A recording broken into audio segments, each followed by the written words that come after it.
Olá pessoal, bem-vindos ao meu canal de esportes. Eu sou o H, vou falar com vocês sobre Flamengo e Curitiba. Então, não tem outra palavra para utilizar senão um massacre do Flamengo, né? Ah, Dá para dissociar algumas coisas que aconteceram no jogo, mas a primeira coisa é que o Flamengo não utilizou o time principal, utilizou um time misto. Se não me engano, utilizou apenas três titulares, né, em campo.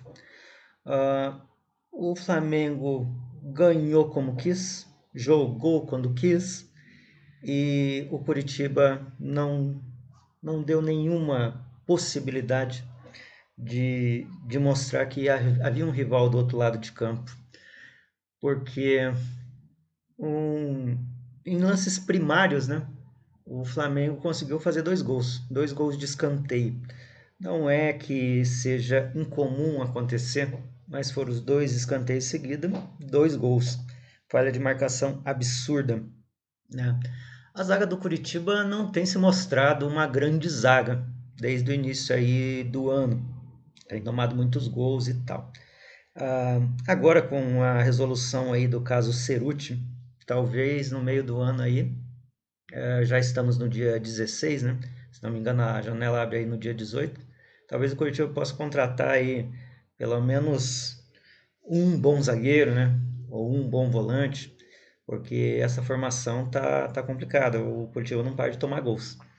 Ah, então, assim, aquilo que eu falei no último jogo do Curitiba, de que a comissão técnica do Mourinho, e infelizmente eu não tenho assim acesso a quantas pessoas trabalham com ele ali, se ele tem esse profissional, mas é preciso estudar os adversários.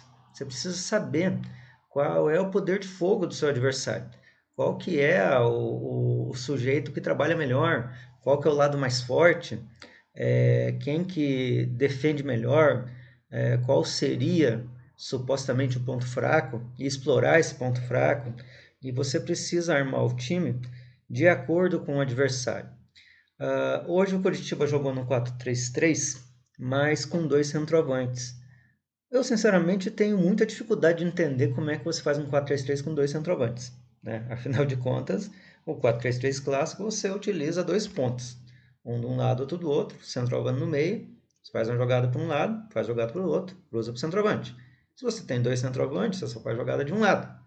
Daí, para você fazer uma jogada só de um lado, daí você não faz jogada de outro, então não tem variação. É bem mais difícil de se fazer isso. Mas enfim, ele entrou com no 4-3-3 com dois centroavantes. Aí, o que aconteceu? Aos 22 minutos, o Flamengo já estava com 2-0 e o Flamengo simplesmente desistiu do jogo, não quis mais jogar. Deu a bola para o Curitiba e falou assim: ó, agora vocês se viram aí. E o Curitiba foi e não conseguiu dar nenhum trabalho, praticamente, para o Flamengo. Teve lá uma cabeçada do Léo Gamalho que deu algum perigo, mas né, acabou não levando a nada. Na virada do segundo tempo, o Flamengo voltou muito melhor. Com 8 minutos já tinha tido quatro grandes oportunidades de fazer o terceiro gol e depois não quis mais jogar. Eu fico com a impressão assim que esse jogo de hoje para o Flamengo foi um jogo treino, sabe? Você não precisa jogar com todos os titulares. No decorrer do jogo ali, o Dorival Júnior foi colocando ali dois ou três titulares que, né, deu uma melhorada ali pro jogo do Flamengo. Mas a verdade é que o Flamengo parecia não estar muito interessado nesse jogo.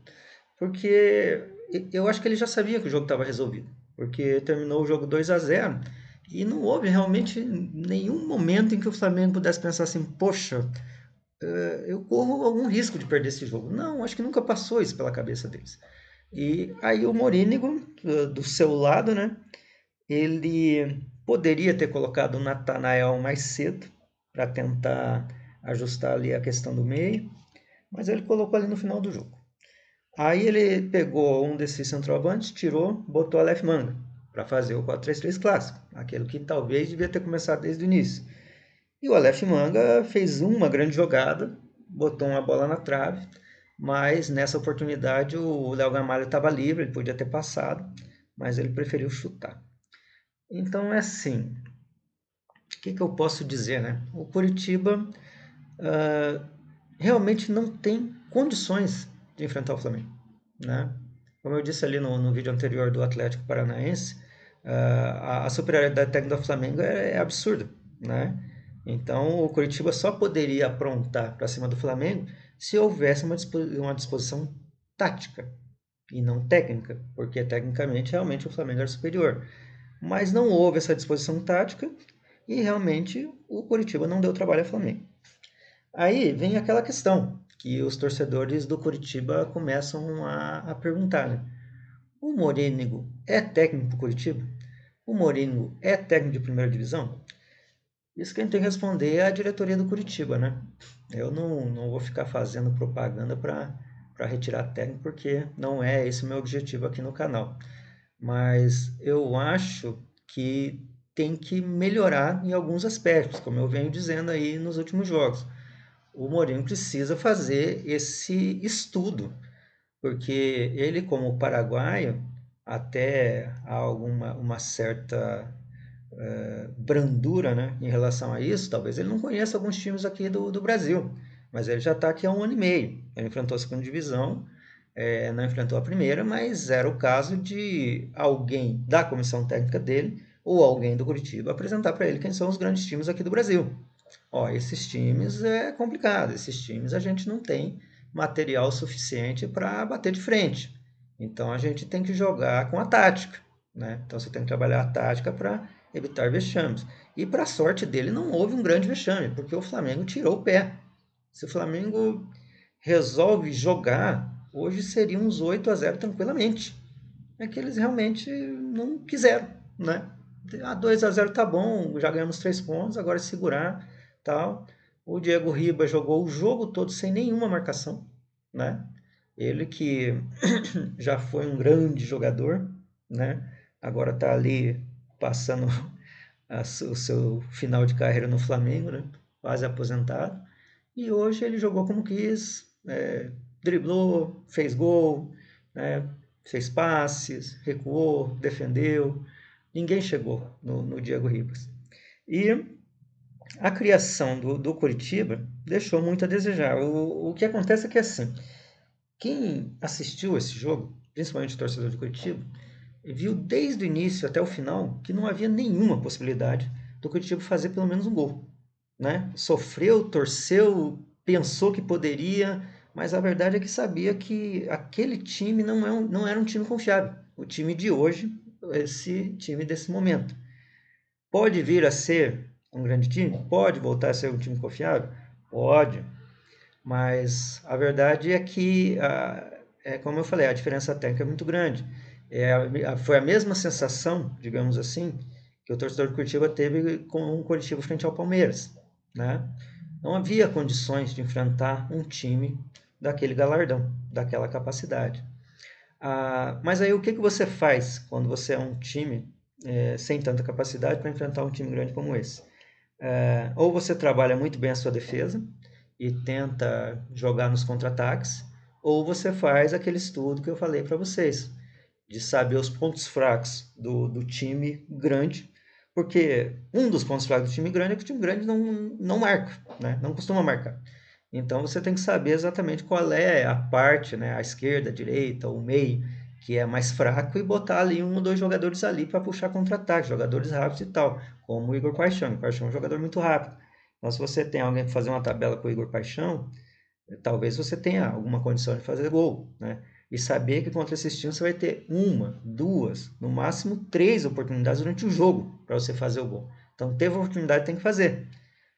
Bola na trave não altera o placar, né? Como diria lá aquela música.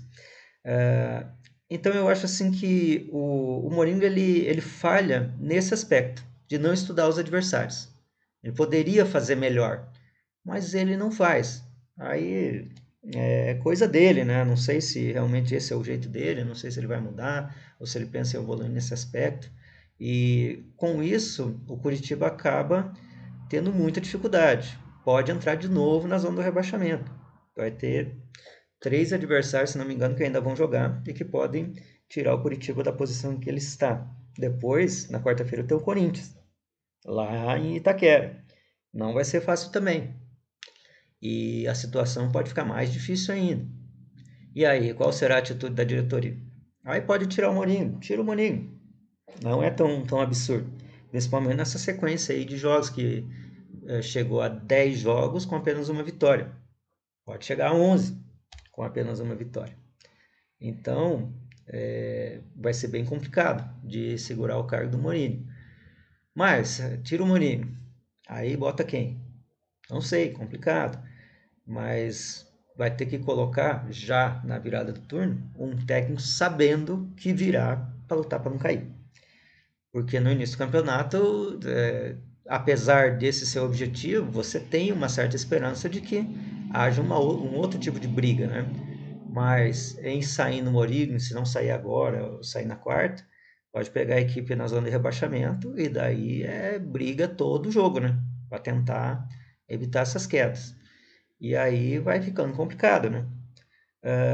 Quanto à qualidade do elenco, vamos dizer assim, o Curitiba tem ali, eu considero pelo menos 4 grandes jogadores, né? Que dependem um do outro, né? Então você tem ali o Igor Paixão, que é um grande jogador. Você tem ali o Léo Gamalho, que depende de ser municiado, né? O Aleph Manga, ele é de Lua, né?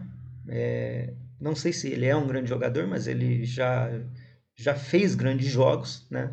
Então vamos botar ele ali no terreno do mais ou menos, né? E você tem aquele volante ali, que não vou lembrar o nome agora, talvez no próximo vídeo eu lembre, mas ele é muito importante ali para o Curitiba, ele sempre faz grandes jogos, ele sempre trabalha muito bem. Mesmo hoje ele trabalhou bem porque ele faz muito bem a função dele. Então nós temos 4 grandes jogadores no Curitiba. O goleiro, você sabe, não preciso nem comentar. Não são tão bons goleiros, né? E a zaga é um absurdo, né? Esse início de brasileiro, esse primeiro turno, foi um desastre, porque mesmo nas vitórias, o Cruzeiro sempre tomou muito gol. Então, era o ataque que estava funcionando, o ataque parou de funcionar, o Curitiba começou a perder. E aí, cara, para sair disso vai ser complicado. Então, é, já falei muito a respeito aí desse jogo, né? É esperar o que pode acontecer na quarta-feira. Não é um bom prognóstico, já digo de passagem. Não sei realmente que atitude a diretoria vai tomar em relação ao Mourinho, mas se ele continuar, ele vai ter muito trabalho para tentar evitar uma nova derrota. E não que isso seja uma novidade, porque assim, Curitiba com o Flamengo e Curitiba com o Corinthians, sempre dá para computar como derrota. É natural que se jogue fora de casa e se perca para esses dois times. O negócio é que se você não ganha de um Juventude, como não ganhou em casa, né? Teve aquela situação quase espetacular, né? De conseguir ganhar do Fortaleza no último minuto e se perdesse seria absurdo. Então o Curitiba tá complicado, sabe? Tá complicado. Eu que disse ali no início do campeonato que eu acreditava que o Curitiba pudesse disputar uma vaga ali na Sul-Americana, o tempo mostrou que eu estava enganado, né? Mas a gente sabe que palpite nada mais é do que mero exercício de futurologia, né? A gente não tem condições de realmente saber o que pode um time chegar ou conquistar, principalmente no que se refere a futebol. Porque futebol é uma caixinha de surpresa, quando eu diria o neném prancha. A gente só sabe o que acontece com o decorrer do tempo. Você pode prognosticar, mas a verdade é que saber mesmo ninguém sabe.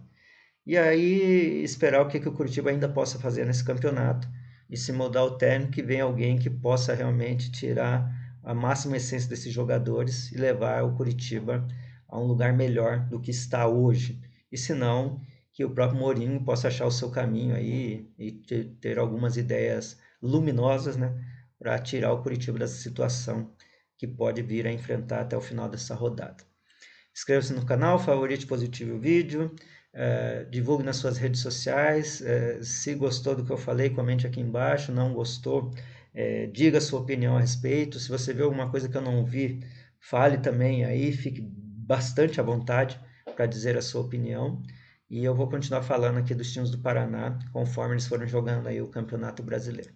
Bom dia, boa tarde, boa noite, boa hora.